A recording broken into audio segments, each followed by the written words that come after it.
One final spicy question. Do you acknowledge that HASAN was shocking his dog to keep it in place on stream the entire time? Or are you a shock collar denier? I've seen the collar and it was... Back to the Omidyar thing. Back to the Omidyar thing. The thing that we started talking about, the Omidyar... Taylor, for the Omidyar thing, the LLC that funds it solely, what is this LLC? Can you give me information about this LLC? How do you know that it only receives money from Pierre? Because again, this is a investigative reporting fellowship. You're not answering the question. How do you know that LLC only receives money? I don't know. I'm not asking you what it is. I'm asking, how do you know it only receives money from Pierre? You're interrupting me. Are you ready to listen, or are you going to continue to interrupt?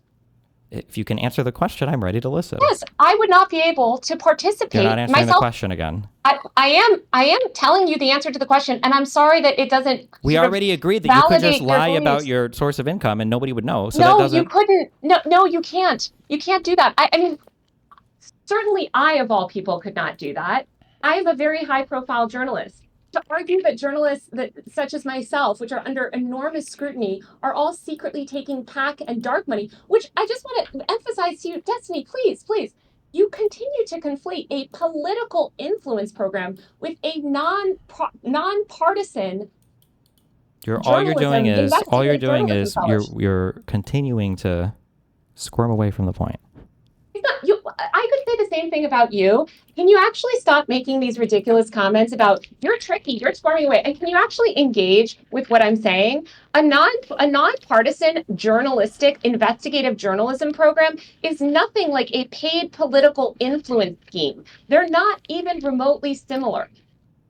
That is what I was reporting on. How do you know that is your claim that LLC is solely funded by Pierre?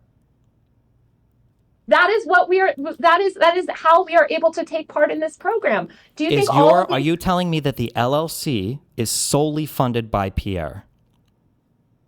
I would imagine yes, because that's how we're able to take part in the program. So the fact that you would say "I would imagine" seems to necessitate you using your imagination, and the reason why you have to use the imagination is because it's dark, because you don't know. Which is fine. I don't even think it's that big of a deal. I'm sure the Omidyar network and everybody, they state their goals and everything, which is why it's not a huge deal. Same thing with the 1630 fund and the same thing with Chorus. To answer your question, yes, it is funded by Pierre Omidyar. Yes, that is what we are told when we are starting. I didn't ask if it was funded by Pierre Omidyar. I said it was the sole funder, Pierre Omidyar.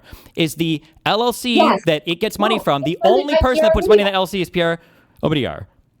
Or perhaps his, maybe he puts it in through something else. But yes, it's Pierre Omidyar's money. Yes. It is Pierre Omidyar's money. It's a dark money fund. The reason why you can't answer the question, it is. It is. It is not. It is not. I don't know what to tell you other than I could not participate in doing journalism if I was, and do you think all of the other journalists, putting me aside, there's major journalists, right, that take part in this investigative, nonpartisan reporting fellowship. But I believe you that you think all of this is some big collusion. Regardless, Destiny, why don't you engage with the fact that a nonpartisan, non-political investigative reporting fellowship is nothing like a secret political influence campaign that is aimed at fixing Democrats' messaging problem. So just as a quick thing, okay, I just want to say, because I have to call these out because I know not because you're very tricky and you're very good. So you're arguing. No, I am going to call it. You're arguing that you're not receiving a dark money thing. You're arguing that you're not receiving a dark money thing, but then you're saying that what you do is a lot different than what Chorus does, which I agree. You are correct. No, you are correct. Chorus and what you do are different, and they're different, which is why the reporting requirements are different, but you both receive dark money. But I think that they should have a higher onus to report. But I believe they were doing their legally required reporting. I don't think they were doing concealing anything that needed to be legally required. They did not disclose it. Not one. Again, show me one influencer that disclosed that they were part of this dark money political scheme. Show me one influencer. I don't think the influencers were part of a dark money political scheme. The influencer was getting money from Chorus, right? The Chorus is described as a project of the 1630 fund. But it's a separate entity. Chorus was solely funded by the 1630 fund, right? I believe, right? Chorus is described in documents. You can't answer the question. It's so annoying. Sorry, go ahead. Okay, you know what? If you're going to keep making these aside comments and say these things, we're not going to be able to have a conversation. But I can't just let you lie to my audience. You understand that, right? That I do have some amount of integrity, and I'm not just going to let you lie to my audience. The reason why you answer in a sneaky way is because you know that you can't contend with the question that I gave you. You're not actually engaging with anything I'm saying. You're not engaging with my questions. I'm asking you, Chorus was solely funded by the 1630 fund, that you know where the Chorus money is coming from, and it's going to an influencer program. You just yell like this over people, and then your audience thinks that that you know what you're talking about because you say you're sneaky, and you interrupt Taylor, them you before did they a whole reporting thing on these hybrid entities. You know what a Form 990 is, and you're claiming that I don't know what I'm talking about. Stop. I'm saying that Taylor. you continue to interrupt. Because you're not answering my question. I'm not talking to you condescendingly. I'm treating you like an adult when I ask you an actual question. You're not giving me the actual answer. You're just speaking around it. But you're just being really sneaky. You're not giving me the actual answer. You're talking around it. You're being very tricky. I said multiple times, if you want, I can go back and I can re-research the chorus in the 1630 fund. Yeah, but your article, you've misquoted your article over and over again, though. You do trickily cite your article. We can go back through your article if you want. You still haven't published any of those public contracts, right? You make strong claims about the fact that people weren't allowed to disclose that they were part of chorus. That was never substantiated. Those are only according to the secret terms. What do you mean? Show me one example of an influencer that disclosed. That's not the same thing. That's not the same thing as them not being allowed to disclose, right? Do you think that the 7 influencers who spoke? Do you think that they spoke because and made those claims saying we aren't allowed to disclose, and that the part that we cite in the contract that says that they're not allowed to disclose? So that small part that you cite is not necessarily saying that. Number one. Number two, I don't know who those 7 influencers were. Were you public about their identities? And then number 3, we did read it. We read it tons of times. If you can publish that part, if you can publish that clause, why can't you publish the whole thing? Because it would be identifying. But I would ask the same thing of the course creators. I would ask the same. We can't publish direct source material. You just did. That's coming from a direct source. That's from the contract, is it not? We're not going to publish the full contracts that are watermarked. I'm sorry, we're not going to do it. But again, the course what are you talking about? Just retype it into Adobe. What do you mean? You can copy paste the thing. What do you mean you can't republish it because it's watermarked? I'm telling you, we don't publish our source material, but we quote from the contract. You're quoting the source material. You published it. It's literally. I remember reading the article. Do you remember the? So show me. You want me to show you the evidence that you published the source material? No, show me evidence from any of these creators. If it's false, Taylor, that's not how journalism works. I don't disprove your story. You have to provide proof for your story. It's assumed false until you have proof for it. We cite the contract. You literally don't publish the contract. You cite 3 sentences or whatever from it. This is not Twitch. You understand that, right? If this was wrong, they could go to Condé Nast lawyers and get a correction.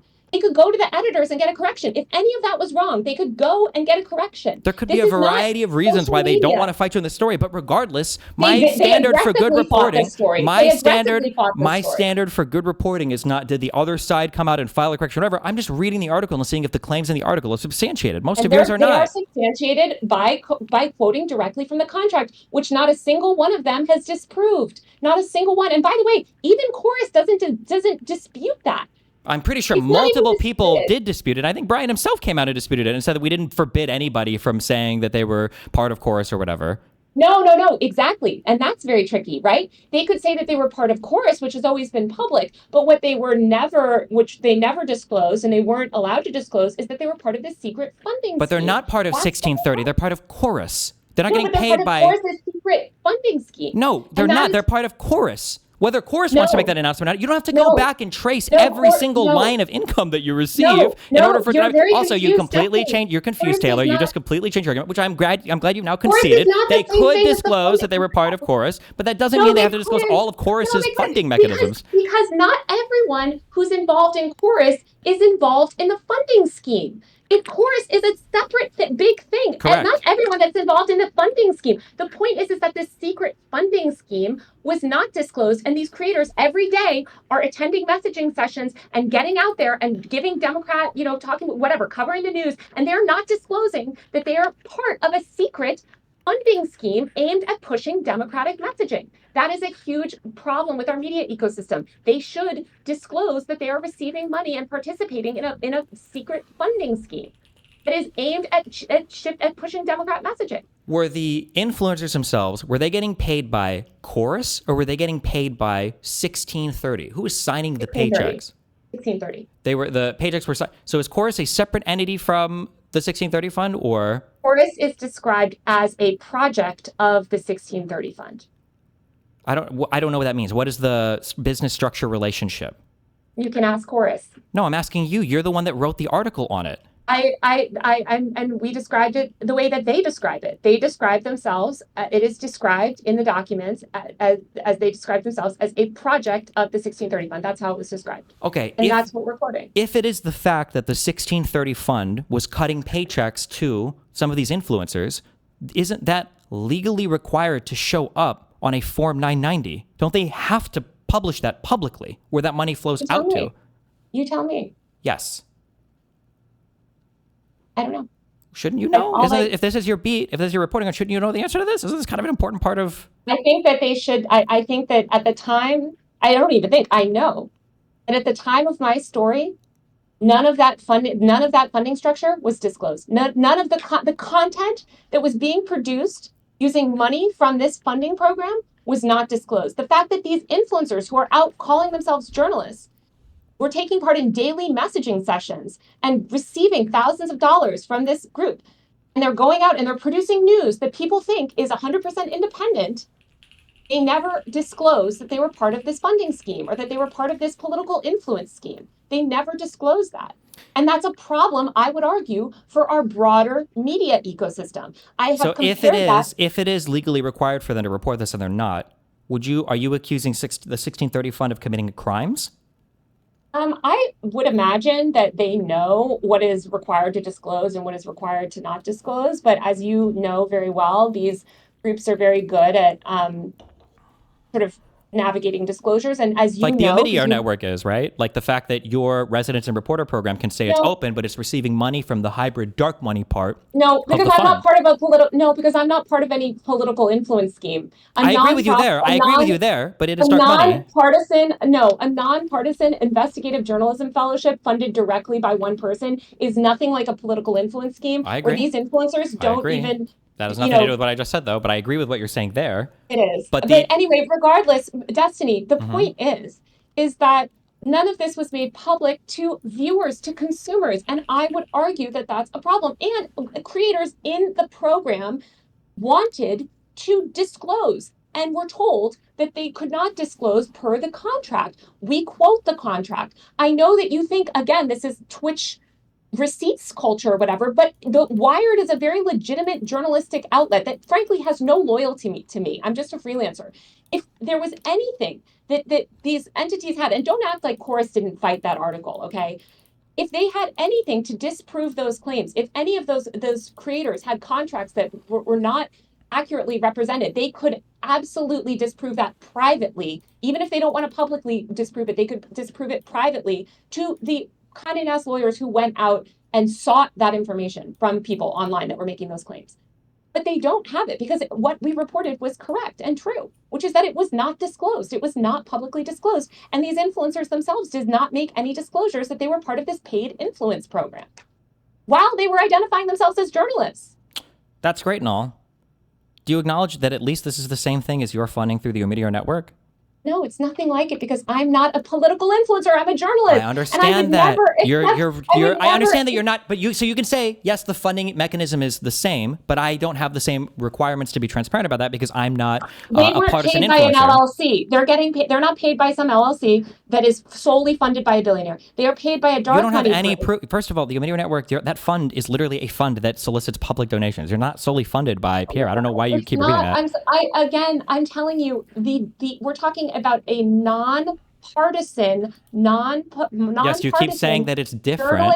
Journalism fellowship, because to conflate a nonpartisan journalism fellowship with the political influence program is frankly exactly the whole problem with our entire media ecosystem. The fact that somebody cannot comprehend that journalists are held to very strict different standards than political influencers is a problem. And I think that the fact that you are not sort of making that distinction, I literally have made it over and over again, but you're making this distinction now. Originally, when you came in here, you were upset that I said that by your dark money standards, you get paid via dark money. Initially, you wanted to refute that claim, and now you're saying, well, my funding mechanism standards should be different than partisan people, which I agree with. I agree with you. By dark money. I don't know what to tell you. You do. I don't. I don't. First of all, that fellowship was only a couple of months last year. Sure, so there's a couple months of dark money, sure, which I think is longer than Chorus. It was never dark money. It is.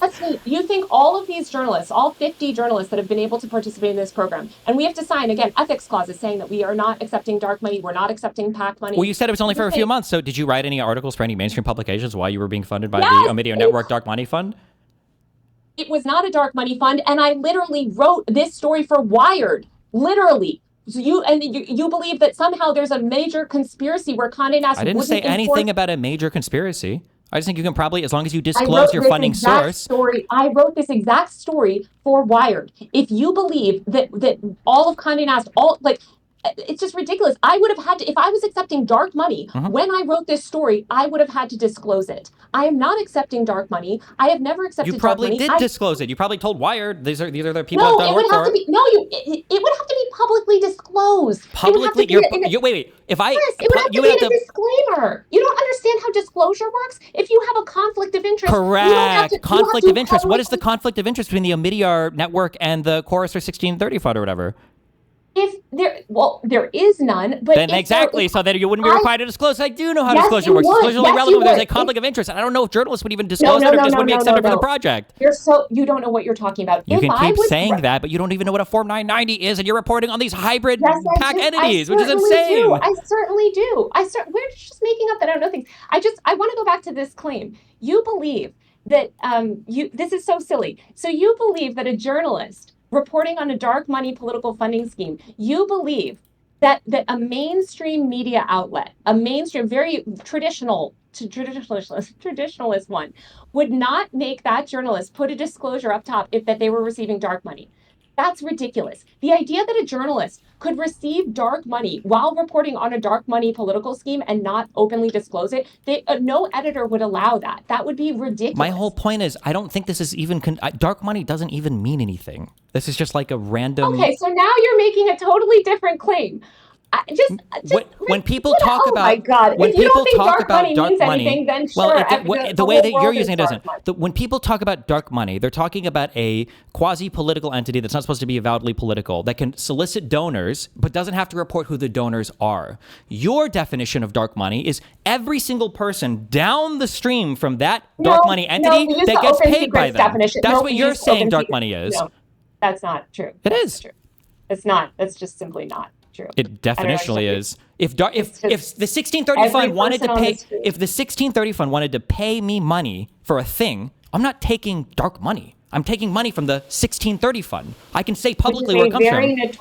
Which is a very notorious. It is known as, I think Google, it is referred to in major Politico headlines as a well-known dark money group. Wait. 1630 is a dark money group, but everybody downstream from that is not automatically a dark money group.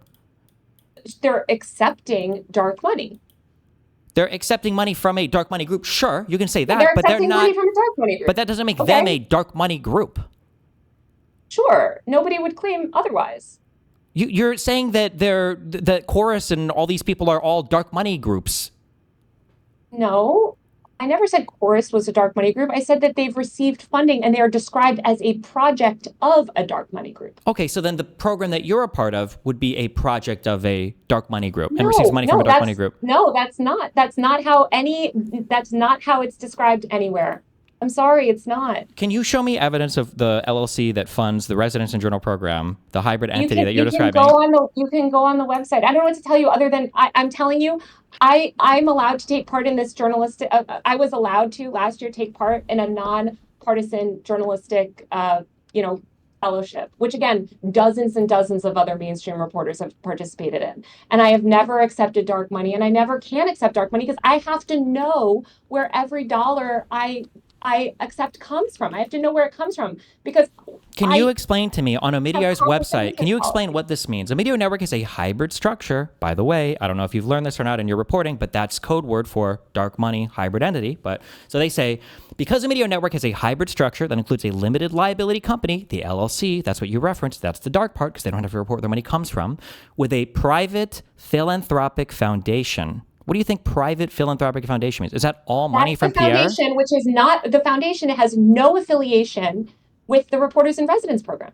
They're the ones that donate the money to the LLC to make the Reporters in Residence program. It's not from the foundation. No, it's not connected to the foundation at all. I know for a fact it's not because I can't do anything with the foundation.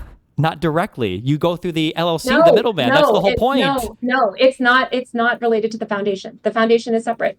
The foundation is something completely separate. I know it's confusing because they all have the name Omidyar in it, but it's not. It's not. It's structurally, this is literally how they are set up. It's not.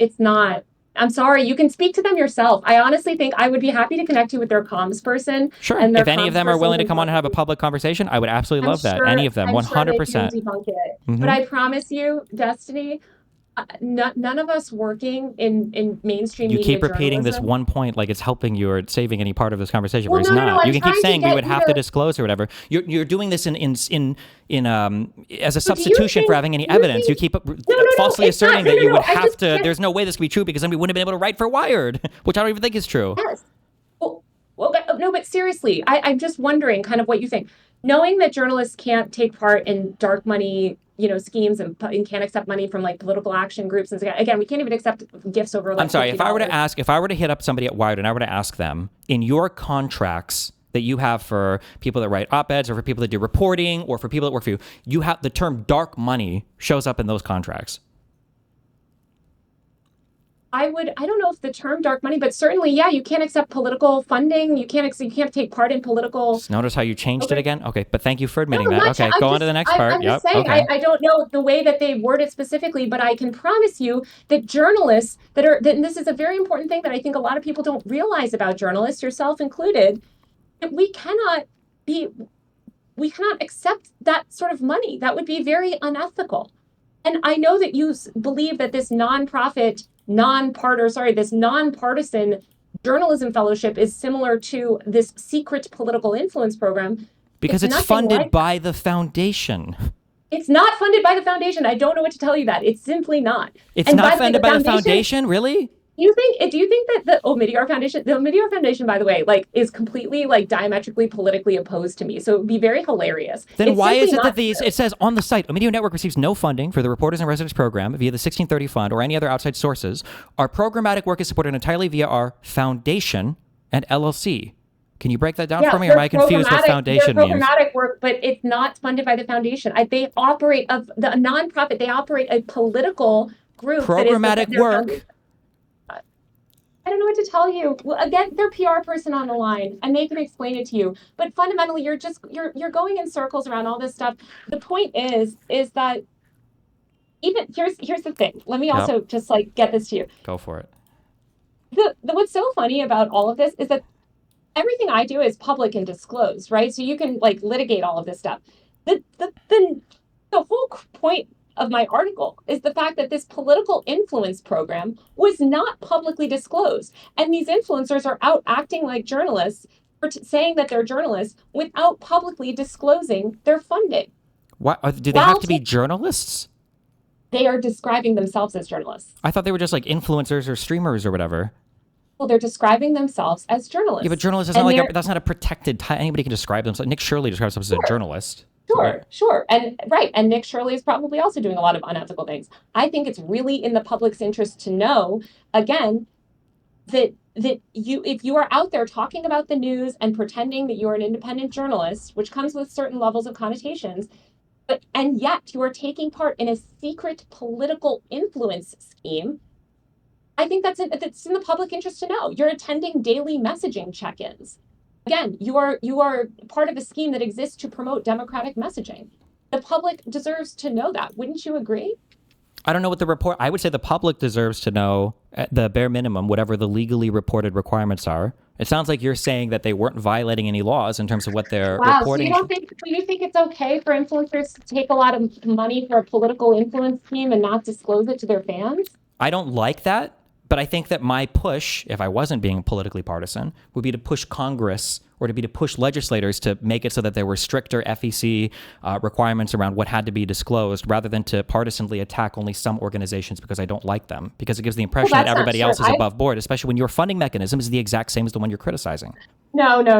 I am certainly not. I absolutely. And also a few-month fellowship is nothing. Like I know exactly where every single dollar of my money comes from, and I have never, ever taken money without disclosing it.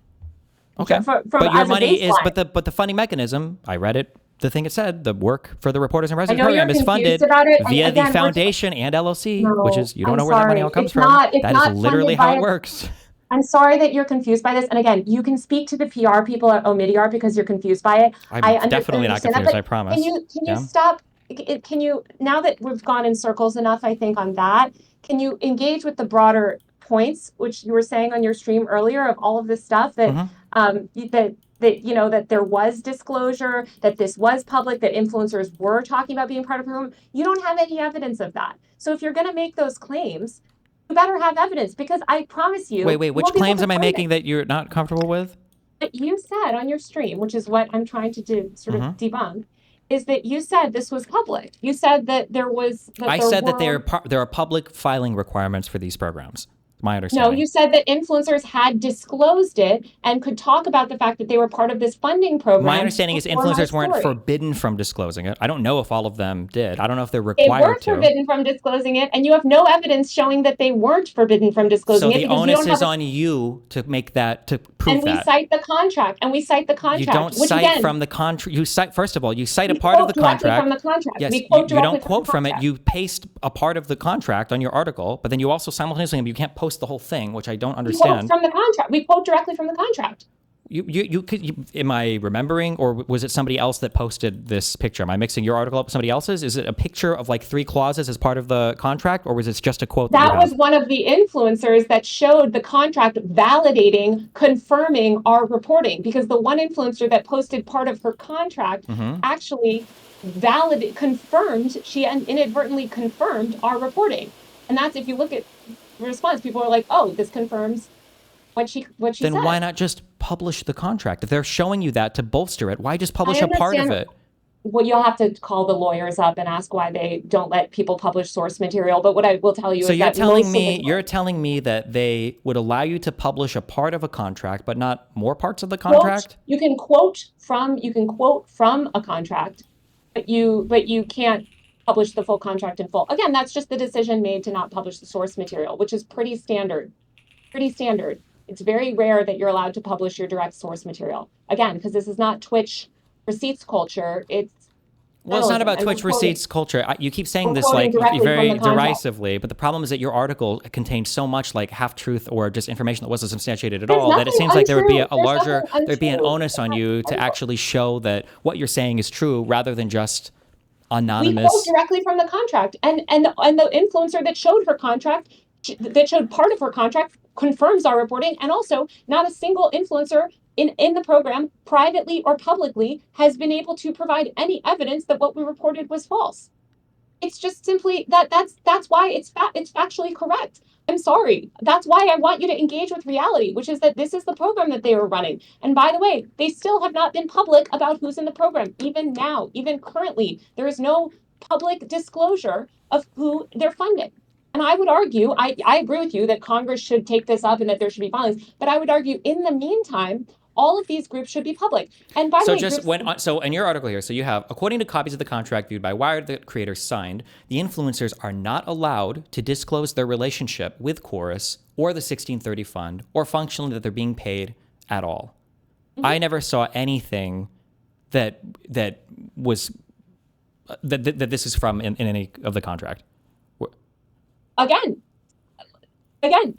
every single creator, we have multiple copies of the contract from all the creators. None of the creators were able to provide a single shred of evidence that this is false. None of the contracts. The onus, I'm just engaging with your article. And I'm wondering. Our article is correct, and we cite the contract. We have copies of the contract. We cite them. We say, according to copies of the contract viewed by Wired. And again, none of the creators that have come out since in all the controversy, if that was wrong, and if their contract I don't know where are the say that, where are the there quotes would be a in here? correction on that story. Where is the site? Where is the citation or quotes here from the contract? I see you quoting like 2 or 3 words at a time. You see, according to copies of the contract viewed by Wired, right? You can read that, right? Yeah, so that's your interpretation. I'm reading an op-ed. This is basically an op-ed right now. It's an op-ed. I'm getting an op-ed.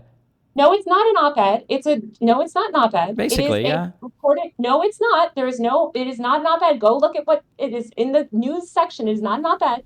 It's not subject to any of that sort of rules. This is your opinion on what the contract said. You're not giving me, I don't see any. No, there's no opinion there. It is according, we are citing directly what the contract Yeah, you're not said. quoting. I don't know what you're citing. I mean, if you're saying not a quotation. We cite the contract. And again, Destiny. This is your interpretation of what the contract said. I want to see the contract. No, it's not our interpretation. It is not our interpretation. It's what the creators were told. It's what the contract says. It's Do you have proof? Did you post proof that the creators were told that? Were there any text messages or emails or communications that were published in this? We cite a bunch of that stuff. If you go through and read the story, you can see that the story is based on. I just see your interpretations of things. No, I don't know what to tell you other than do you think that these hundreds of creators in this program, if this was never or over 100 creators, I think in the initial class, right? If this was actually not in the contract, or we got it wrong, why, when Wired's lawyers reached out, why wouldn't there be a correction on that article? It could be a variety of reasons. It could be that they don't want to get into a protracted war with you if they feel like you have nothing to lose and they have things to lose. It could be that they feel like your initial reporting could never be countered with any number of contract releases because you'll always find some other thing to fight them on. It could be that they don't feel like they don't want to give away some amount of information that they have a right to retain privacy to. It could be they feel like their influencers are going to be harassed because you call out so many specific names in this article, seemingly just for the purpose of directing harassment at them. I don't know, there could be a million reasons why they don't want to. None of those things that you gave are any sort of legitimate, because it would be we could be legally sued if we didn't correct it. I would be sued and Wired would be sued if we knew. All of those things that you said are irrelevant. If we knowingly printed false information and refused to correct it or chose not to correct it, then you have a lawsuit on your hands. So it's just, and by the way, they were so eager, right? Remember, they were like, "Oh, we'd love to sue." I'm sorry, they would issue a correction. Well, they did issue a correction. Brian Tyler Cohen made a video speaking about the stuff. You don't like it, but they did issue what they felt like. No, there's not any. Oh, I'm sorry. You meant Wired would issue a correction. Sure. Wired has not corrected any in this article. That's fine. But my guess is going to be just the optics of it alone of a media some partisan interest group suing a political outlet or a media outlet probably is a really bad look, irrespective of. Again, they don't have to sue. They could just get the article corrected. And the fact that it's not corrected is because it's not false. It's simply not false. I'm sorry to tell you, it's not false. And by the way, that influencer that shared a portion of her contract only confirmed our reporting. So I would love if the contract was uploaded publicly by these creators. They could go for it. But regardless, our reporting stands completely confirmed. And if it was false, there would be a correction. Because even if they don't want to do it publicly, they would happily provide the lawyer with proof that I was wrong. They would happily get the article corrected. That's all they would want to do is get that article corrected because they don't. That's fine. But if that's your perspective, that's okay. My standard for journalism is a bit higher. No, this is slop journalism. What you're describing is that I publish a thing, and if there hasn't been a retraction or correction on it, then the thing must be 100% true, even if I do a really shoddy job at justifying any of it in the article. And the reality is that you don't justify any of your stronger claims in the article. You don't justify that content restrictions exist, like you put, I think, in the headline of the article. You don't justify that the people were totally forbidden from disclosing anything, which seems to be contradicted by the fact that as soon as this article came out, a ton of people started talking about them. You don't have any proof of your claims otherwise. I don't have to prove mine. I'm the reader. The onus is on you, Taylor. Taylor, you're the journalist. You have to prove your claims. You take secret money from, some evil monster. I don't have to claim otherwise. I don't have to. I can just say whatever I want. It's up to you to disprove it. Like you're just making these ridiculous claims. Well, I agree. That would be a ridiculous claim. But what you just did is what you did before. You made a random claim, and now you're telling me that I have to disprove it. I can't disprove it, but you never even proved your claim. The article. I really think you have a deep misunderstanding of journalism. I know you keep saying these words, and I appreciate you saying them and spinning people around in circles. Journalists can just go, and I know, and I understand the distrust in journalism. I really do, but mainly alt media journalism, especially because of subjects like this. But yeah. Sure, but to act like, my whole article is secretly untrue, and it's that these influencers that are so desperate to prove me wrong would somehow be withholding that information that would prove me wrong and actually vindicate them, but they're all withholding it. I don't even know why, just in order to let my article stand for some reason. It's just very silly. I'm sorry. You can keep repeating this line over and over again, but to me, I'm not looking like for a debunking when I'm looking at an article. I'm just looking to see if the original article even substantiates what's being said in the article. We cite the contract, we cite text messages, we cite recordings of the phone calls. We got actually recordings of their onboarding Zooms. We cite none all of those things that you're personally referring to substantiated the idea that there were content restrictions or that disclosure was banned from any of the influencers participating. We literally, again, it's cited in the article. You don't like that you don't have the primary sources. And that's what's upsetting to you, is that you don't have the primary sources. And I understand why that's upsetting to you as a news consumer. That's something that I hear constantly when I cover news, is I want to see the receipts. I want to see the primary sources, because people don't trust journalism anymore. They don't understand how the process of journalism works. They don't understand the amount of vetting and fact checking that go into producing an article. So the only way that they can sort of understand how to consume information is to sort of see things directly and kind of try to make their own interpretations, because they don't understand the fact checking process. But what I would tell you is that there is a fact checking process. And again, these influencers would love to discredit me. They would love nothing more than to discredit me. And they would love to prove me wrong. And I don't know what to tell you other than our story is based on facts. It remains factually true. And there has been not a shred of evidence that has disproven any of the claims that are made in our story. Now, I totally hear you, by the way, that there are a lot of claims. How should somebody, let's say that I claim I have seen a contract and it actually fully invalidates everything that you're saying about Chorus. Now what do we do if neither one of us is willing to publish the original contract? If that was true, then you could just go to the Condé Nast lawyer and say, hey, I was a Chorus creator and I have a copy of the contract and it's not what you claim, and they would immediately issue a correction. What if they don't want to be involved with the harassment campaigns and everything else that goes on from all of these? This is Wired. They're reporting on Trump and Doge. This is nothing for them. This particular article that you wrote was a huge hit piece on all the people involved in like the center left sphere of politics. Maybe they don't want to be named. I know you love dropping names in these paragraphs and knowing that you'll direct harassment to them. Maybe they don't want to be named. They wouldn't be named. No. The people. If you're providing information, to fact check the piece, that you wouldn't be named. Why would you be named in the article? You're not agreeing to go on the record. You're just providing your contract. Do you think that if a correction was even issued at this point, it would even correct for any of the damage done at this point? Well, I think if a correction was issued, that would be huge. It wouldn't be. Because, oh my God, yes, it would. Oh, by the way, I had dinner with just a few Chorus creators the other night. Yes, it would be. Yes, it would be, because they would love nothing more than to disprove this article. They would love nothing more to do that because they think that it has been damaging. And what I would argue is that the damage, and I do think actually, again, some of the creators that I even have hung out with recently were sort of talking about this. Like, I would argue the real damage is in the response to it. And instead of sort of discussing these things in a normal way, like, it's been litigated into this thing where people, again, they end up sort of doubling down on the things made in the article instead of what I think they should have done, which is just proactively disclosed it. I think that would have hamstrung the article. I think that can you tell me explicitly, why is it that you would never publish the contract in question if you had a hold of the original contract? The lawyers make those decisions. You're the journalist. Tell me why the lawyers make those decisions. Yeah, for all different reasons, but give basically me two of them. Honestly, I'm not a lawyer, so I don't understand. I don't have. Didn't we literally have people that published like Trump's tax returns and stuff? Like, you're telling me that like nobody's published a contract? Haven't people gotten contracts with people in Hollywood or big podcast sales and then published those contracts? No, often the contract itself is not published for various reasons. I can tell you that.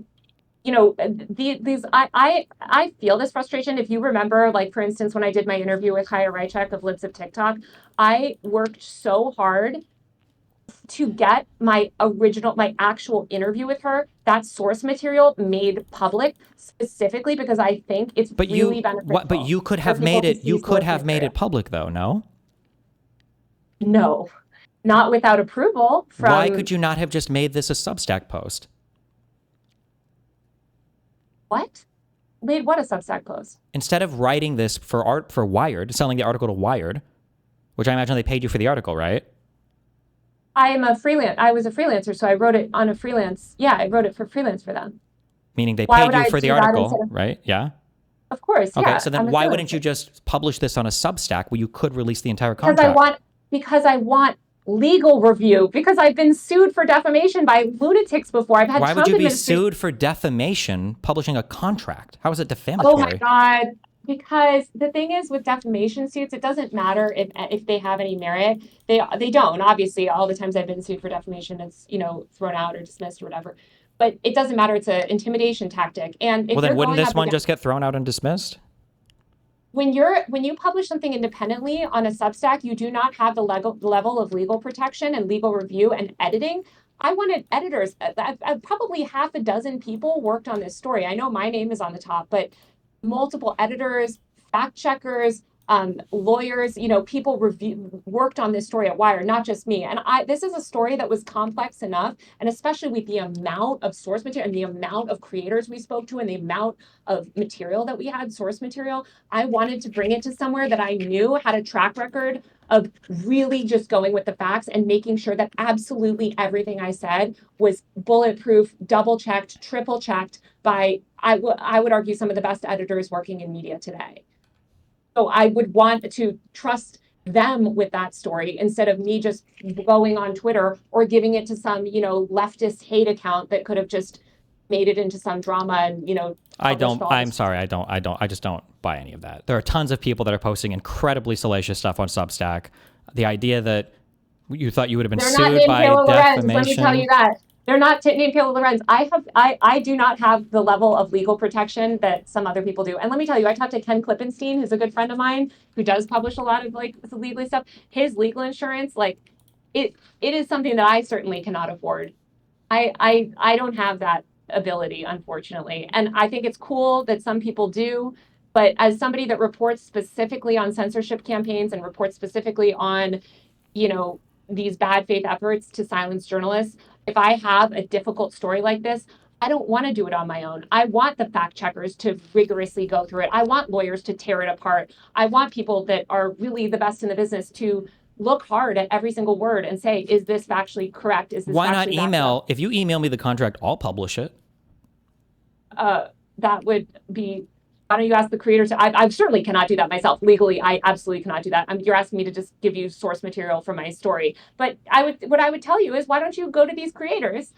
Why don't you go because to these they're creators? all to the left of me. They're not going to give me anything. I've reached out to two. They both of them hate me. They're not to the They left absolutely of you, are to the left of me. Absolutely they are. I don't know the political sort of, breakdowns of everything, but I think there's some people in there. I mean, Brian Tyler Cohen, if he's so eager to, share that this is not true, you would think that he would publish the contract or certainly give it to another outlet to discredit me.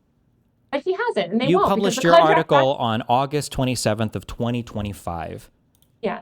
Your claim is that nobody was allowed to disclose that they were part of Chorus, and that's one of the things that you revealed in your article? The contract says that they were not allowed to disclose. And there's still no they're not allowed to disclose. They were not at that point. Now that they were not allowed to disclose that they were part of Chorus. No. So you're mistaking. Chorus is the broader sort of thing, but this is the funding program is what there was no disclosure over. The Chorus was public, right? Chorus got that whole profile in the New York Times by Ken Bensinger when they were announced. Chorus was public, but okay, wait. So just so I can understand. So then you're saying that they would all be allowed to say that they were part of Chorus. They just weren't allowed to say that Chorus was funded by 1630?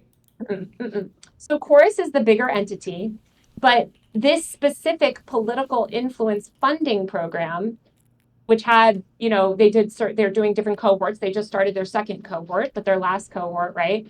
Those creators in that funding program were not allowed to disclose per the contract that they were part of this funding program.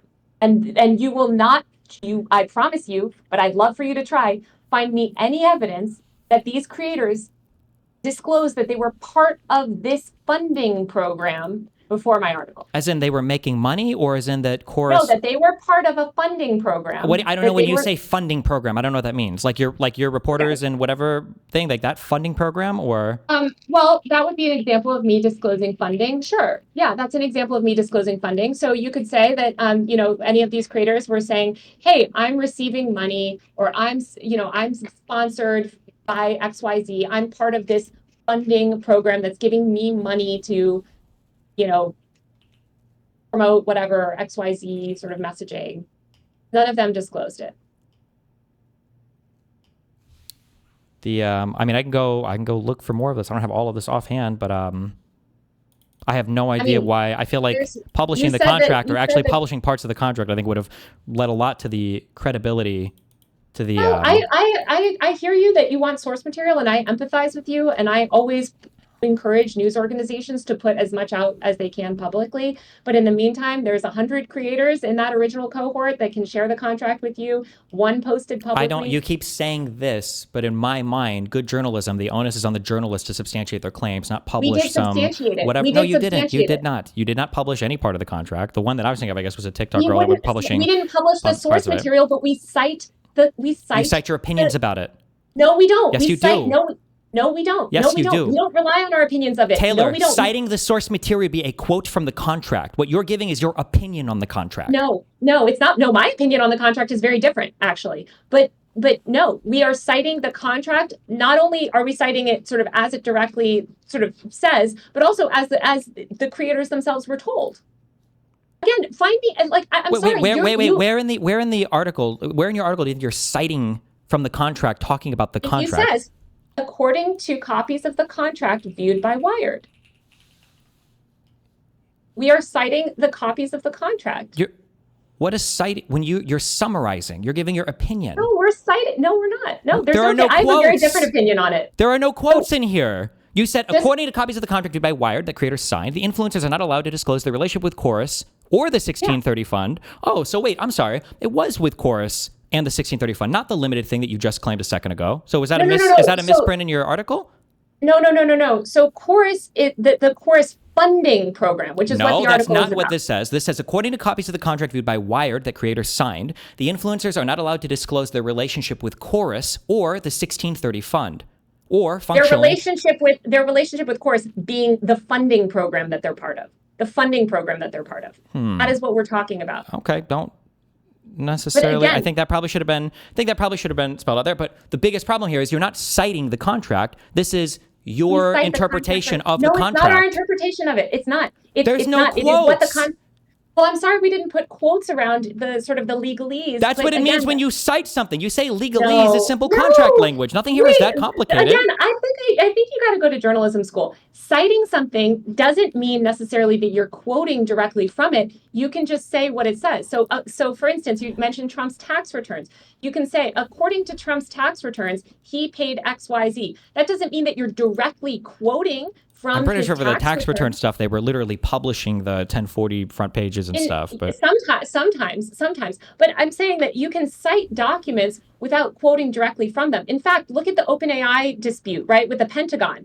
The Atlantic story by Ross Anderson. It's not citing, it's not quoting throughout the exact nature, the exact language of the contract. There's a world where I could agree to you, but you're giving a very huge summary of what's going on in this contract without any underlying quotation at all. Oh my God, I'm sorry. Again, I'm sorry that there's not more quotes in there from you, but there is absolutely. I know it sucks that I really wish there was good journalism where I could rely on what's being said in the article instead of your interpretation. And you clearly have demonstrated multiple times in this conversation that you don't understand the funding structures, you don't understand how these hybrid entities work, you don't know what 490 is. You describe this over and over again, but I'm supposed to. I don't know how many fact checkers. I don't know how many fact checkers and what editors were involved on this. I don't know for this one. I have no idea. Wired has different segments of their company that report on different things and fact check in different ways. I don't know what fact checking went into every single part of this. Why don't you look at what section it's under? And why don't you think if you think that the Wired politics section is my personal blog that doesn't I never said it was a personal blog, but I think that the standards I don't think this article should have been published without more evidence in the article. I would say that easily, of course. If you want to get somebody from Wired to argue with me, you can ask them to come out and say, hey, tell Destiny why he's such an idiot on what the journalistic standard should be for this article. I would gladly talk to anybody from Wired about it, 100%. I think that if you want to claim that you personally would like more direct quotes and that would have helped you personally better understand the article, or maybe it would have helped. It would have substantiated the claims made in the article, which are largely unsubstantiated. They are substantiated directly from the contract. We are. You're right that we didn't put quotes around that language, but that language is almost. It's very similar. If it was very similar, then why'd I just have a quote? Because again, well, for many reasons. One, when you're writing a story like this, the sourcing is very clear, and when you're continually putting quotes, it's there's editorial reasons not to do that. And again, I just want you to think about this is an op-ed. I would say that this is an op-ed. This is an op-ed. This is clearly an op-ed. This is an opinion piece. This is an opinion piece. There's no opinion in that. It is. Everything is an opinion. You don't have the original contract. We can't see it from the public. You're quoting that you're claiming that you're citing to something, a citation to material that we don't even have. So I don't know if I can even trust your citations. Other people from course have come out contradicting what you've said. You're right. You don't have my source material. The contract, correct? Yes, and you're not quoting from it at all. And it's notable that you don't have direct source material of anything that you're claiming. You're claiming all this stuff about the contract. You're the one making the claims. And I have the source material which we reference. Yeah, but we don't have access to it, so we don't know if your references are good. Your opinions on it could be flawed. No, I know that you think that, again, this just goes back to this idea of people like not understanding the process of journalism. And I think that this is to be clear, just to be ultra rigidly clear, this is an example of bad journalism. This isn't an opinion. You're referencing a contract that we don't have access to, that we can't verify or validate. It's not in the story. You never ask my opinion. If you want to know my opinion on all of this, I'll happily share. It's not in the story. It's not anywhere in the story. But I would happily share my opinion on it if you're interested to know. No, I just wish that the article itself would have actually substantiated anything it said with actual excerpts from the contract. That would go really far. You personally want more quotes from the contract. I totally accept that. I want the material that was used to substantiate the op-ed that I read. That's what I want. I want the op-ed to be substantiated with the actual material. That'd be so nice. That'd be so cool. It's just simply not an op-ed. Okay. It's simply not an op-ed. And to dismiss journalism like this is very disappointing. I understand it's hard for influencers. I understand this. I understand that it is a confusing media landscape. I would argue that these funding schemes could, participate in sort of.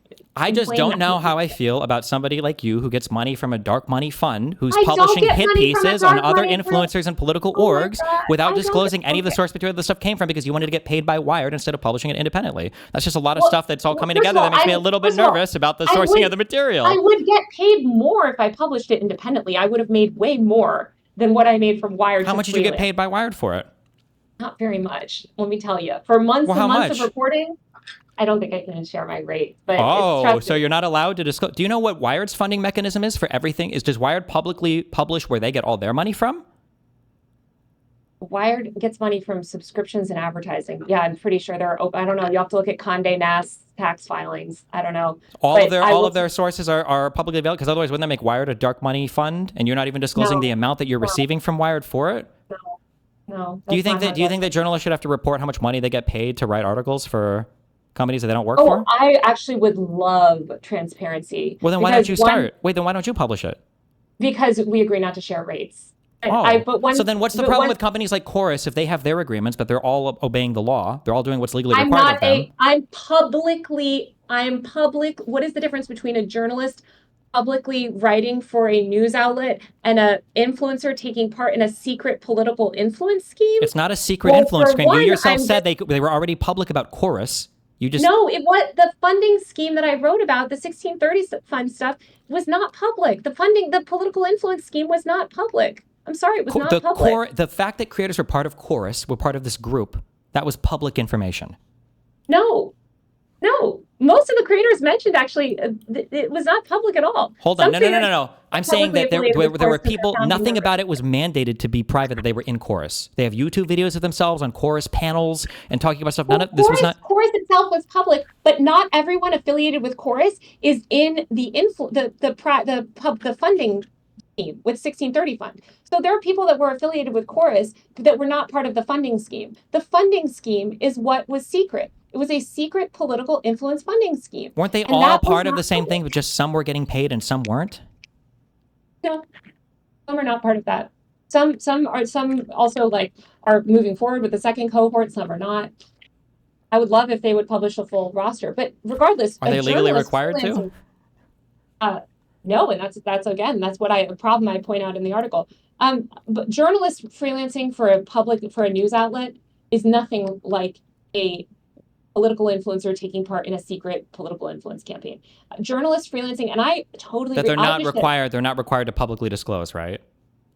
No, that's what I point out in the article, is that they're not required to by law, and that's a huge problem in our political ecosystem, and something that I wish that both parties would work to address, because I think transparency is good, which is why, as I said to you before, I wish that pay rates across the board for freelancers were also all equal. I mean, I've worked at places where I found out that the person next to me is making thousands of dollars more for the same work as I do. Pay transparency overall is very And you good. still maintain that the people that were part of Chorus, that they had content restrictions on the types of things that they could say? What we cite in the article is that content, and correct me if I'm wrong because you have the article in front of you, content produced with Chorus funds was under restriction, I think, if it says in the article. You have to read the exact language that we use in the article. I'm sorry. So your headline, as part of your headline here, you say that an initiative aimed at boosting Democrats' online influencers, offers influencers up to $8,000 a month to push the party line. All they have to do is keep it secret and agree to restrictions on their content. The implication there being the type of content that they make publicly. So you can read kind of like it where, those instances were sort of outlined. So you think that, so you still maintain that Chorus was telling people that they couldn't talk about the genocide in Palestine, or that they were... No, our article doesn't say anything like that. What were the content restrictions implied by the headline? That nowhere does it say anything about What were the Gaza content restrictions implied by the headline then?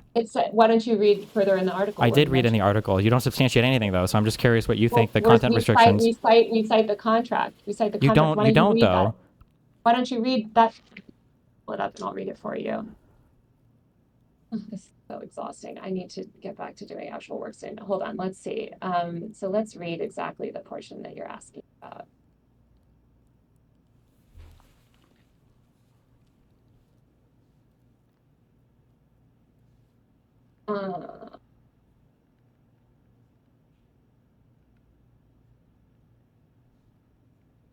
Would have restrictions on what sort of policies content could produce. The program kicked off last month. The creators were told that the influencers would start to take part in riots. I'm just reading it. Some creators also raised concerns about a slew of restrictive clauses in the contract. Influencers included in communication about the program, and in some cases on onboarding session. This is all us again citing our sources. For those receiving payments include we mentioned a bunch of people. According of copies of the contract viewed by Wired and that the creators signed, the influencers are not allowed to disclose their relationship with Chorus or the 1630 fund, or functionally that they're being paid at all. So we know that they could disclose their relationship with Chorus, but you're saying at this point in the article what you meant was they couldn't disclose that they were part of the Chorus creator program. Yeah, their relationship in the funding program, which is what this article is about, the funding program. Chorus itself is public. We link to the news article about Chorus, and we cite Ken Bensinger's public reporting on Chorus. Mm-hmm. Following initial outreach, many creators expressed concern about some of the stipulations. According to copies of the contract viewed by Wired, creators in the program must funnel all bookings with lawmakers and political leaders through Chorus. Creators also have to loop Chorus in on any independently organized engagements with government officials or political leaders. If I want to work with another politician, I have to fully collaborate with them, said one creator was offered the contract but ultimately declined and asked not to be named. If I get Zoran and he wants to do an interview with me, I don't want to give that to them. So you're citing his opinion on his contract there, yes? No, not his opinion. No, not his opinion. That's what he was told by Chorus. So he was told that by Chorus. And he's telling you this, right? This is not a direct quote? No, we have the original. We also have the Zoom calls, and we have text messages and everything that back up all of You have text messages or Zoom calls with a Chorus representative saying you are not allowed to book your own political interviews or whatever. They say that. That's actually just directly written in the contract. Okay. Yeah, that's actually sure would be nice if you put that in a quotation anywhere, but okay. Well, again, sorry that we didn't put more quotes. Well, I know it'd be good reporting and good journalism to do so, but I understand we're just in the nebulous world of opinions here. That's okay. My standard for op-eds is a lot lower. That's fine. There's no op-ed, and this is Destiny. Are you going to actually engage with this or not? I can't engage with anything. You're telling me to just believe you and trust you on the contracts that you read that aren't available publicly anywhere. I can't anything. I can't do anything. I know you don't understand how source material. But you don't understand how contracts work. So I mean, I'd rather see the source material than go on your opinion about the contracts. Here's some quotes for you.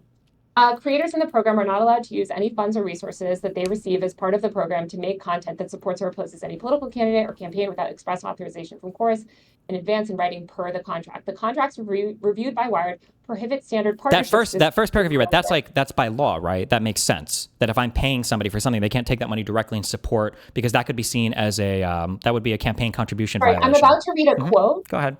Where we mention some of this. So we say creators will, quote, not publicize their relationship with the chorus or tell others that they're members of the program. Quote, wait, real quick. I'm sorry. Yeah, so you have to do the end quote as well for people, right? You say, quote, not publicized, end quote. Not so publicized. that quote was 2 words. Go ahead. No, we haven't gotten to the quote. Well, that was one quote. You had 2 words quoted there. Yes, go ahead. We have two words. That's okay. Quote, without chorus's prior express consent. A screenshot from a slideshow End was quote. shared with Wired following this article's publication by Graham, a lawyer working with Chorus, that offers several talking points if a member of the cohort wanted to discuss Chorus publicly. They also forbid creators from, quote, disclosing the identity of any funder and give Chorus the ability to, end quote, and give Chorus the ability to force creators to remove or correct content based solely on the organization's discretion if that content was made at a Chorus organized event. Okay. So if we read through, so first of all, we're very sparsely working with actual quoted material here, but all right, I see that we have. Well, hold on. So we said that creators will not publicize their relationship with Chorus, but they could do that. But you meant the Chorus funding mechanism, I think, right? Well, Chorus itself was a public program. I agree. But it's real confusing reading this article because you seem to not really differentiate that. You just say Chorus, not the Chorus funding program. All right, Desi, I'm done with this. And then it says, quote, without Chorus's prior express consent, end quote. So it seems like they could. They just needed to clear it with them first. This is exhausting. And then they forbid creators from disclosing the identity of any funder. Well, that makes sense, right? If 1630 is a LLC that doesn't have to disclose who their donors are, then you also probably wouldn't be allowed to disclose who you think is funding them, right? That makes sense, right? Is such a waste of time. But there's I don't think it is. I think it's actually really illuminating. There is so there are no content restrictions. Rant about stuff. What are you talking about? We just mentioned a bunch of content restrictions. God. Literally, as in political content, as in like opinions they're allowed to have, stories they're allowed. Remember, in the second paragraph of your article, you said they had restrictions on what sort of. Let me do this for you. Quote: it mandated extensive secrecy about disclosing their payments and had restrictions on what sort of political content the creators could produce. End quote. That's from your article. Yes. Go read it again, and that's what we're citing. I don't know what you're citing. That's your opinion about what was said, but there's no opinion. Okay. I'm sorry, there's no opinion. I have a lot of opinions. Mm-hmm. None of them are reflected in this article. I'll tell you that. Because if it was my opinion, I would be putting a lot of opinions into this piece, none of which are reflected. Again, this article was worked on by so many different people. Anyway, the article outlines some of the restrictions. So now you can just read the article over and over and over again until you die. I'm sorry if you if you want to go and, you personally don't like the quotes here, go look at that report, that one TikToker who posted part of the contract, the portion of the contract that she showed validated exactly what we reported. But if you don't believe that and you want to go. That's not true. Yes, it is. Yes, it is. No, it's not. Yes, it is. No, it's yes, not. It is. Allie, yes, it is. Nope. Yes, it is. Yes, super is not. I promise. Pull it up right now. Pull it up right now. Pull it up right now. Pull it up right now. And I will show you exactly how it validates exactly what we reported. Are you talking about this thing right here? Yep. Here we go. Chorus contractor agrees to utilize the Chorus newsroom to book engagements. Okay. Disclose to Chorus newsroom personnel any engagements with government officials or others on topics related to Chorus's policy agenda. Interesting. What's their policy agenda? That contractor isn't it publicly listed? But go ahead. No, it's not. Chorus what Chorus supports is not publicly listed on their website. If I go to the Chorus website, I'm not going to know publicly what their policy agenda is. No, if you go actually, and this was a big thing because if you remember afterwards, right after, one thing that they tried to claim for a minute before it was ridiculous was that they were actually nonpartisan. And then, of course, that would fall out the window as soon as their decks leaked. But, yeah. Wait, Chorus initially advertised itself as a nonpartisan. They have tried to claim, falsely, I would argue, because we have their positioning decks, and also they're in an article on the New York Times where they're talking about helping Democrats. But after the article claimed out, they tried to claim that they were nonpartisan. Now they basically admit that Did they are. claim that they were nonpartisan, or did they claim that they didn't explicitly support a political candidate or something? No, no, they never talked about candidates. They claimed that they were nonpartisan. Okay, I'd be interested in seeing that, but. Well, you can look at it. You can look it up online. It's all right there. So what about this quote do you think supports or reinforces anything you said in your article? What, the disclose to Chorus newsroom personnel any engagement with government officials or others on topics related to Chorus's policy agenda? That contractor arranges through other means, yes. Yeah, so that's exactly what we're talking about in this article. What do you mean? Mentioned. We read the article again, and you'll see that what she's talking about. What is the content restriction here? Well, she doesn't disclose. She's not showing. She's talking about the engagement booking stuff. She's not showing the full contract. I wish she would. Well, no, we wouldn't want that because apparently that would be bad journalism. Okay, so then thank you. So then we flew back. So this doesn't actually reinforce anything you said in the article. Okay. Sorry, no. So it does validate what we said. Okay. Yeah, literally right here. So we said. Remember how we said? We literally say in the article that creators must funnel all bookings with lawmakers and political leaders through Chorus, again, through Chorus Newsroom. Creators also have to loop in Chorus on any independently organized engagements with government officials or political leaders. And we have the quote from the creators. Yes, but it sounds like this is for people that they meet through the Chorus Newsroom, not any random person. They have to funnel all bookings through the Chorus Newsroom. Look at the contract. I think this is only. Look at the contract. I'm looking at the contract. I'm reading it. Yes. Yeah. Yes. Okay. Contractor agrees to utilize the Chorus Newsroom to book engagements. Okay. They have to use the Chorus Newsroom to book their engagements. They have to disclose. Exclusively all of them? Where's the word exclusive there? So this is, I don't know what this is a section up, but the subsection is book engagements. Chorus will provide contractors with access to the Chorus Newsroom, which coordinates booking and engagement opportunities for creators with government officials, policy and nonprofit experts, and others whose expertise and experience are relevant to Chorus's progressive policy agenda. Oh, progressive policy agenda. Contractor agrees to 1, utilize the Chorus Newsroom to book engagements. So it sounds like if you're part of this program, you have to utilize it to some extent. It doesn't say exclusive in here, which I would absolutely expect to see in a contract if they expected some kind of non-compete or some exclusive utilization. Number 1, but I don't think you have either, to be honest. And then part 2 here, it says... I have multiple copies of the full contract, as we know in the story. Okay, can I get a definitive statement from you then? Does the Chorus contract forbid you? It means that you have to exclusively, and they use the word exclusive in that contract, you have to exclusively do all of your bookings through the Chorus Newsroom? Where's the word exclusive in our story? Oh, then it's not exclusive. Thank you. Then we agree. So it says that you have to utilize the Chorus Newsroom to book engagements. If you're part of some program, I imagine they have something they're running, this newsroom thing that they want you to participate in. So, okay. And then 2, disclose to Chorus Newsroom personnel any engagements with government officials or others on topics related to Chorus's policy agenda the contractor arranges through other means. So it sounds like if you meet somebody through this Chorus Newsroom thing and you want to do like an interview or some kind of engagement with them, you need to go through the Chorus Newsroom people in order to do it. This makes sense, but this isn't a restriction on your content insofar as like I couldn't arrange my own meeting with Zoran Mamdani. We're talking about booking engagements. That's the portion for people that you meet through the Chorus Newsroom. So the way that it was described to the creator, who we quote, is that you have to funnel your bookings through the Chorus Newsroom. And by the way, this is something that was... So you see earlier how I said this is why I don't want people's opinions on the material? It's not people's opinions. It was his opinion. Definitionally, that's hearsay. That's his opinion on the contract. And now that I'm reading the actual contract, it seems like he was just a little bit too stupid to understand it. It sounds like this is saying that the people that you meet through the Chorus Newsroom must be communicated with the Chorus Newsroom if you want to book an engagement with them. That's what this reads like to me, as somebody who's seen probably as many contracts as you. Maybe not quite as many. It sounds like you've done a lot of stuff. Oh my God. But like, if there was an exclusivity thing in here, it sounds like it would be there. Let me just say, no one is even disputing this. This is how Chorus's own lawyer on the Zoom call. And again, I'm sorry that we can't share these calls with you. No, it's so convenient for you. I don't know what to tell you. This is just a huge waste of time. Sure. I'm just asking you for clarification. So then on that Zoom call, you're saying on the Zoom call, and I don't know how people Well, can I just ask a question? I'm just asking a question. On that Zoom call, you're not just asking I am. questions. It's a simple question. On the Zoom call, did the lawyer say you're scared of the question? That's why you don't want me to ask it. No, I'm not. You're just ranting and you just barrel down and you don't understand basic facts. Super easy. So on the Zoom call, the lawyer said you're not allowed to arrange any independent political bookings. All of it has to go through the Chorus Newsroom. Oh my God.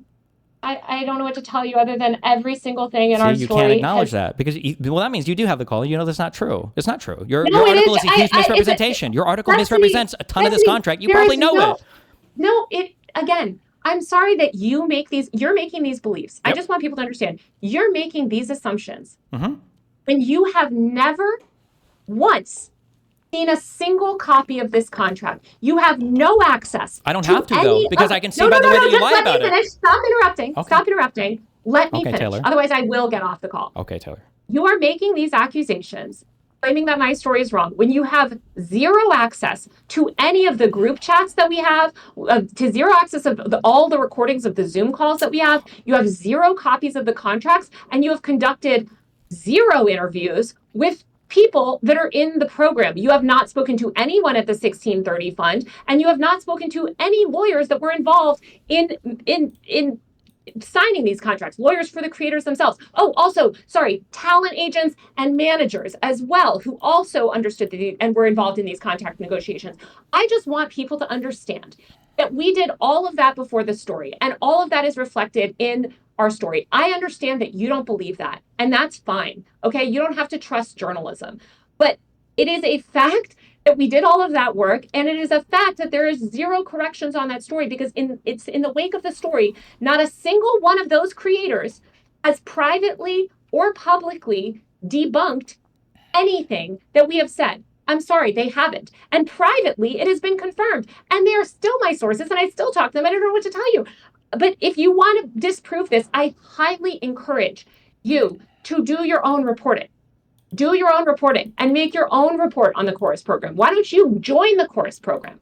Okay, and then you can see, if you think it's accurate or whatever. It's just crazy that you would go through the effort of doing so many interviews, so many Zoom calls, so many contracts, so many emails, and there's just so little quotation or display of any of that material. I know you feel we should have quoted directly. I would argue. What it makes me, what that means is, and I won't give my opinion, I'll just say it as a fact, what that means is that that material doesn't support this story. No, that's not that this story is probably largely misleading or a lie. And if you don't like that, then either you or Wired can sue me for it. If you think that because I'm accusing you of lying on it, that's fine. If you want to do that, then we can all hash it out and figure it out that way. But first of all, I would never sue you. I don't believe in suing over speech in that way. That is something that I speak about constantly, but you refuse to engage with. Second of all, I refuse to engage with it. Okay. Well, you're just making these ridiculous claims. Second of all, again, Destiny, you have I'll say it again. You did not do any of the interviews. You do not have any copies of the contract. You do not. I encourage you to go out and do your own reporting. Until you go out and do your own reporting, this is a very circular conversation that we are frankly never going to agree on. And I'm sorry that you feel, it's very funny because when I originally filed my first copy of the story, I actually had block quotes from the contract. And then when I was editing it, I was like putting the block quotes on each single word again for fact checking. But I understand as a reader. Hold on, wait. So I understand what you just said. You're saying that you had more citations, actual citations to the original material, and then Wired forced you to remove those citations? No, they didn't force me to remove anything. See, very tricky. You're very tricky. You're very tricky. I appreciate that about you, but go ahead. There's no trickiness. That is poor journalism. It is bad journalism to have massive block quotes every other paragraph quoting from a contract. It's a bad, unreadable story. I see. And so, of course, when you write, and I've written about many contracts, right? You don't necessarily quote from it. Now, should more source material be put online? I totally am with you. That's my whole thing as a journalist, is to be more transparent. That's why I'm sitting here on a fucking Twitch stream or whatever app, Kick. I don't know what we're on. If we're on anything, if you're even recording, I don't know. But the point is that I really try to be an open book, and I really try to engage in good faith. And I'm sorry that we're not going to agree on some things. I'm not out for the Democrats in the way that you think I am. I don't know what to tell you. We're going to have to agree to disagree. I wish you would spend your time, since you care so much about transparency, fighting some of these laws in Congress, engaging. Well, it seemed like you said earlier that the original article was lawyer checked, but now you're saying these were just editorial decisions that you made because you didn't like the block quote. So then no, certainly not. No. You go through edits where you go through extensive fact checking, extensive legal review. Editors all up and down the chain will make tweaks and changes based on their views. Again, sure, but was there any point in this where a Wired editor or lawyer was telling you need to restrict the amount of actual source material shown in this article? Well, of course, that's the natural editing process, is cutting it down. I think the original story I filed was like twice as long. Was there a time where an editor or a legal person explicitly told you that you could not cite, you could not display the original source material in parts of this article? Well, we agreed collectively not to. See, I know, even because without you answering, I know the answer now, right? Because you're refusing to engage with it. I know that's how these work. Well, but, sure. No. Sure. Well, yes, sure. No, because sure. you would have said, you would have very easily answered, well, of course, yes, there were parts where I wanted to include stuff, but they said that this wouldn't fly. They're illegal. No, or because I agree with them. Mm-hmm. No, because I agree with them I agree with them that it would be very bad experience for the reader to read my original copy because I'm a bad writer. If you read my original copy, you would also see that I am I overly quote. That's like a thing that I do is I overly quote from sources and I overly quote things directly because I started as a blogger. But I'm sorry again. I'm sorry that we're going to have to agree to disagree on all of this stuff. I think ultimately this is a huge waste of time. We're seeing one of the biggest rollbacks of civil liberties, I would argue, in our lifetime right now, making its way through Congress with the Kids Act and some of the other stuff. And I really, really wish that you would spend your time covering that stuff. And I wish that you would spend your time really fighting these laws and getting involved politically instead of litigating and fighting nonsense with journalists. Well, I think the important part if you want to fight stuff like this, the most important thing you need is to get legislators in Congress. And as long as there are people like you that are constantly stabbing from the left and trying to undermine Democratic people getting elected and saying that both sides are the same no matter what, it basically makes that job impossible. I would never say both sides are the same no matter what. Donald Trump is obvious. What are you talking about? The Republicans are obviously worse and more evil than the Democrats. What are you talking about? I would never say that. And I never have said that. Okay. I feel like I heard you say on Pisco Stream multiple times that both parties were largely supportive of these particular free speech acts that you were. Both parties are absolutely supportive of these really dangerous restrictive speech laws. That doesn't mean that the Donald Trump administration is the same as what would have been a Kamala Harris administration. That's ridiculous. And that doesn't mean that they can't both support very harmful policies, but we should critique their support of those policies and not make false equivalences. Which I don't make. Okay. I am so disappointed by any Democrats that are supporting these censorship laws. And what I would hope that you would talk about that would be a far better use of your time instead of fighting about some stupid influencer story, which is so just nothing in the grand scheme of things. When, again, we are about to see identity verification rolled out mass on the internet. And by the way, this is going to affect you, your own platform as a content creator. Don't you want your followers and your supporters to be able to see your content? Listen, I gotta hop on a VPN if I even want to go on fucking not safe for work websites now in Florida. So yeah, it's already affecting me grossly. My life is measurably. Why don't you speak out about it? So why don't you speak out about it? Why don't you talk about it? Why aren't you motivating your followers that you have to fight these laws, to call and to fight back against these laws? I mean, I right now I feel like the SAVE Act is kind of the thing that I'm petrified by for the voting stuff. I think the other speech laws are scary, but I mean, nobody seems to have a realistic path forward. So we're basically just riding on the backs of the Europeans who are regulating stuff and then following them. We can't agree on any. We're leading the way on so much. What are you talking about? I mean, yes, Europe is ahead of us in some ways, but that's very silly to say. We have these really dangerous laws. We're leading the way on for good restrictions or regulations, like the GDPR, the forced standardization of like charging ports on phones or whatever. I feel like all this stuff was kind of coming out of European legislation. So that Europe wants to lead that, but no, it's so much of this has come from America as well. I mean, look at Jonathan Haidt himself is American. I think that we have to look at the Jonathan broader. Haidt, the author. What is the legislation or like rules that are being pushed by the American Congress or by the American system that's forcing European countries to fall in line with us? I'm just not aware of any. Forcing European countries to fall in line with us. We're seeing a broader global sort of political effort to censor the internet and to remove anonymity from the internet under the guise of child safety. And that has been hold on. Legitimately, I'm sorry. We just misunderstood each other.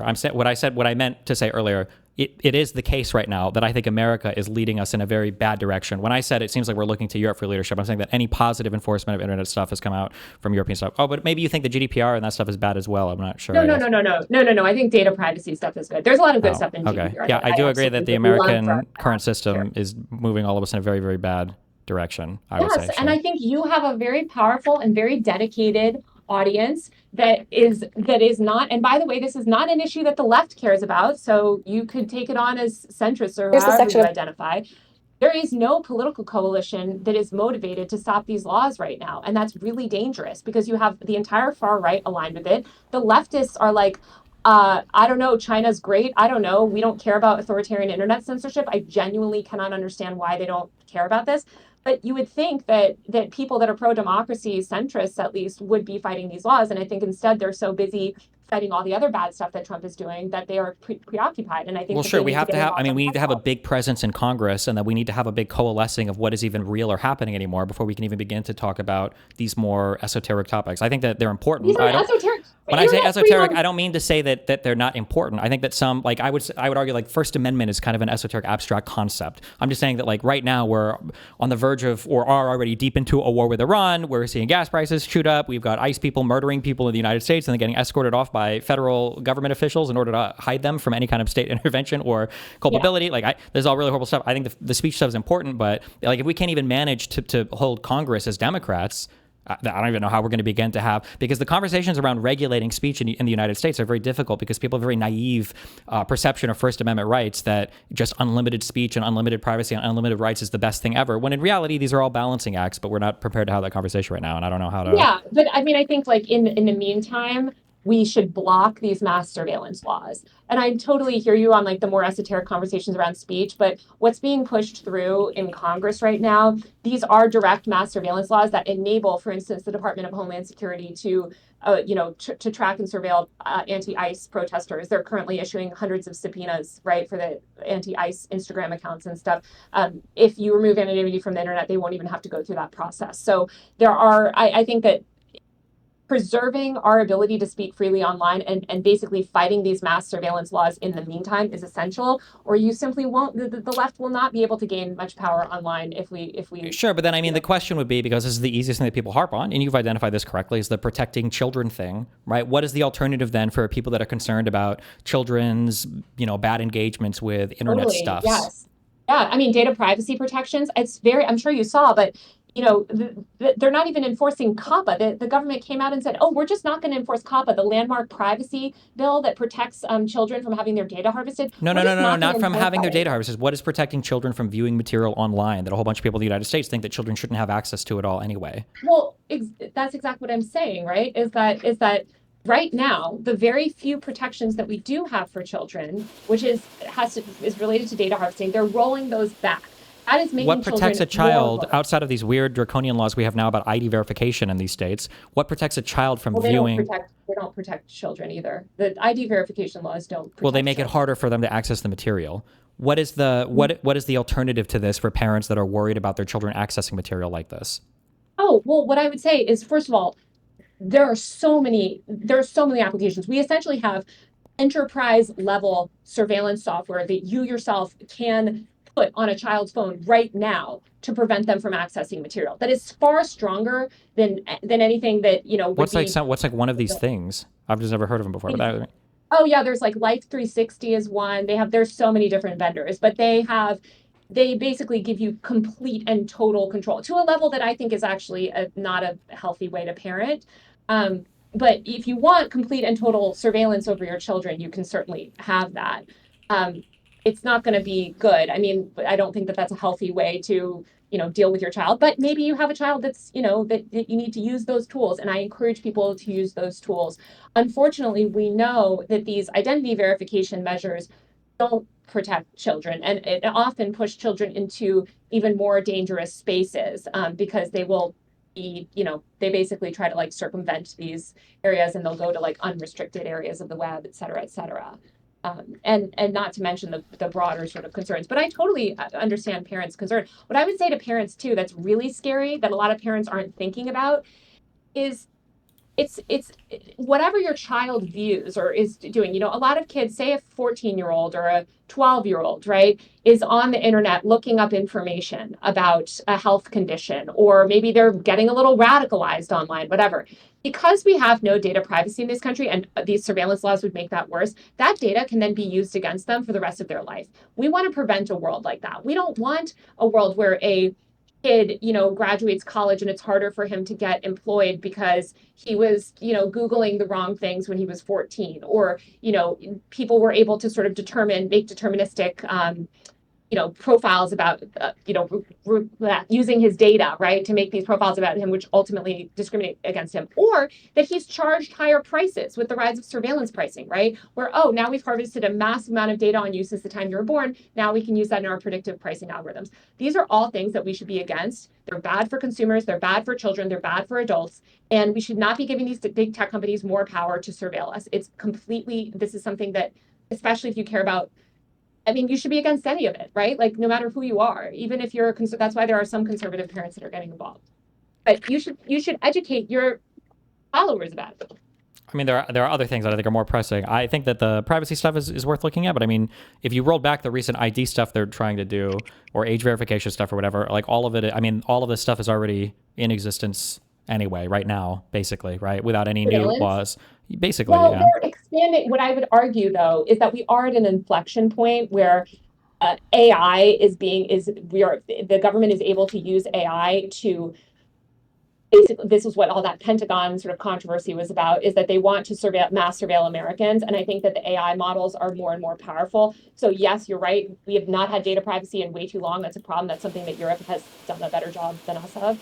But we really need to push the idea of data privacy and privacy protections as much as we can. And the best thing that we can do for now is to stop these invasive surveillance laws so that these things aren't codified and that mass surveillance isn't permanently codified and we all lose the right to anonymity. Sure. I hope we get good representation in the Congress this midterms, and I hope in 2028 we get a strong Democratic president that cares about stuff like this, and then we can push on that from that perspective. Yeah.